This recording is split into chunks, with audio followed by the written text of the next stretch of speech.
Hey guys, so this is going to be the should you summon for LF Kefla video. We're going to go ahead and make this short and quick and snappy. So usually when I take a look at the banner to decide whether or not I think it's worth summoning on them, I usually look at the featured character list. What other characters can you pull besides the new character? So I've done the initial showcase for Kefla and I've done the initial showcase for Frost. And I think Kefla is good. I actually do like the way that she works. I think her gauge flows well with how she wants to play. The problem with Kefla is not so much the way that the character works and how good the character is.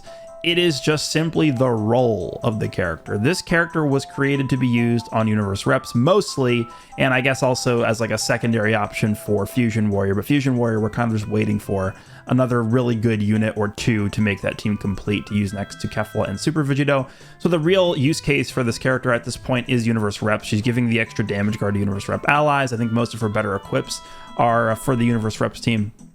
So you really do want to use her on Universe Reps because that's where you're going to witness the best. Performance from the character. The problem with Universe Reps is there is no character on the team that really can take a hit, and that really matters a lot when you're fighting full power Frieza in 90% of the matches. And not to mention also, you know, even like Saiyan Saga, you're probably going to have a tough time dealing with defensively. So the fact that they decided to go with almost like a glass cannon type of design for this Kefla, I don't think is what the Universe Rep team needed. So although I do actually think the character seems quite good, it's tough for me to recommend summoning on this banner when the actual headliner of the banner doesn't fulfill what the team needed at the time of this character's release. So I just based off of that alone, if we're going into a banner and the headlining main like attraction of the banner is not what I would say is worth summoning for, then I just simply cannot recommend summoning at all, right? That kind of trumps everything else, right? No, even if the banner is insanely good, even if the format is good, all those things. I look at the main headlining character of the banner, and if they don't pass the smell test, then I can't recommend it. Now, again, I'll just reiterate, I don't think Kefla is a bad character. I don't think she's undertuned or anything like that. I just don't think her design is what needed to be implemented for the Universe Rep team specifically, and that is really what this character is meant to do. So that's Kefla. In terms of other featured characters on the banner, we have Super Saiyan 3 Gotenks. I guess he can be okay. He's just, again, he's aged at this point. He's about to be a year old in 3 months. Actually, less than 2.5 months. He'll be a year old. So I mean, Gotenks was very good when he dropped. He actually aged decently well. But once we sort of crept into 2025 with the new design philosophy and the anniversary, a lot of these older characters just kind of got pushed down and kind of drowned by the overwhelming damage and damage guard power creep numbers. Fusing Super Vegito, not good enough. Pikkon, no. Goku and Frieza are okay. We have the Survival UI Saiyan Goku, who's decent. Obviously, the reason why this character and the Super Saiyan 3 Goku are on the banner is because they both Zenkai buff Kefla.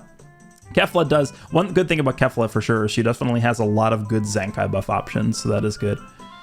Then we have Frost. I think Frost should be okay. To me, Frost definitely looks like a character that is going to be super star dependent. Because I think the way you want to use him is more of a defensive character. So I would almost entirely go with like exclusively defensive equipment on him because his damage is probably not going to be that great. And his main role, honestly, more than anything else, is as a support character, right? He's giving support to Universe Reps and Lineage of Evil. He's healing. He has death buffs. He's giving damage guard support. He's giving extra damage against Saiyans. So all of these supporting capabilities that you would see on a character that's designed to be a designated support character is actually what Frost has. But they kind of designed him to be a melee type on top of having the supporting abilities. I wish they would have just gone in the direction of making him a defense type, give him bulk, make him like a modern day Tamagami number 3 is kind of what I would have preferred to have seen out of Frost. But I think he's competent. He's kind of just like a Krillin-esque character for Universe Reps and Lineage of Evil, which is quite good. But the one issue with the character, if I just go into a bit more detail here, is the biggest thing here. If 90 timer counts have elapsed from battle start, He's giving 30 key, 10% health, and he's giving extra damage guard to LOE and Universe Reps when he switches to standby. The main issue here is it's locked behind 90 counts elapsing from the start of the fight. That is way too long. This should have just been start of the fight. There's no reason for this to be locked behind 90 counts. That is insanity. That is my biggest complaint with this character. But other than that, I think he's a solid character, but he's not going to be a make or break unit that you must summon for. Other 0.5% characters on here, we have Blue Videl, who was terrible on the day she came out. We have Red Mai, who probably at this point is not very good. Yellow Jiren is super old. Kawaii is super old. Casserole super old. Topo Zenkai buffs Kefla, that's why he's on here. This Red Frieza, I guess, is just because they're trying to push a little bit of LOE, but this guy's just obviously way too old at this point. Green Kefla Zenkai buffs the new Green Kefla, which is why she's on here. And then Red Super Gogeta. I guess just because he's a fusion. Actually, maybe he's just because. No, actually, you know why? It's because he buffs. He Zenkai buffs Gotenks, is why he's on here. So overall, the featured lineup of characters is not very good. And then we talk about the banner format, which is probably the best part about Legends Limited step-up banners. This is the best banner format that exists in the game. Now, obviously, compared to the anniversary banners, you are only getting 2 times Z power on this banner as opposed to the 3 times Z power we got during the anniversary. I'm not really going to factor that in too much just because that 3 times Z power was kind of just a special thing that they've only done twice ever. Legends Fest 2021 and then the 7th anniversary are the only 2 times where they've ever had 3 times Z power for characters. So yeah, it's worse than the banner format we had during the 7th anniversary, but it's clear that they're saving that in particular for just like super mega massive celebrations that celebrate like huge milestones for the game. So this still is the best banner format, but when you factor in the fact that I don't think Kefla is really designed in a way that benefits her teams to the best that they could have done, and also Frost just kind of being like, you know, a non-necessary unit for these teams, definitely I would say that combined with the fact that the featured list is not very good, this is certainly a skip. I mean, it's very obvious. There's no reason for anybody to be summoning on this.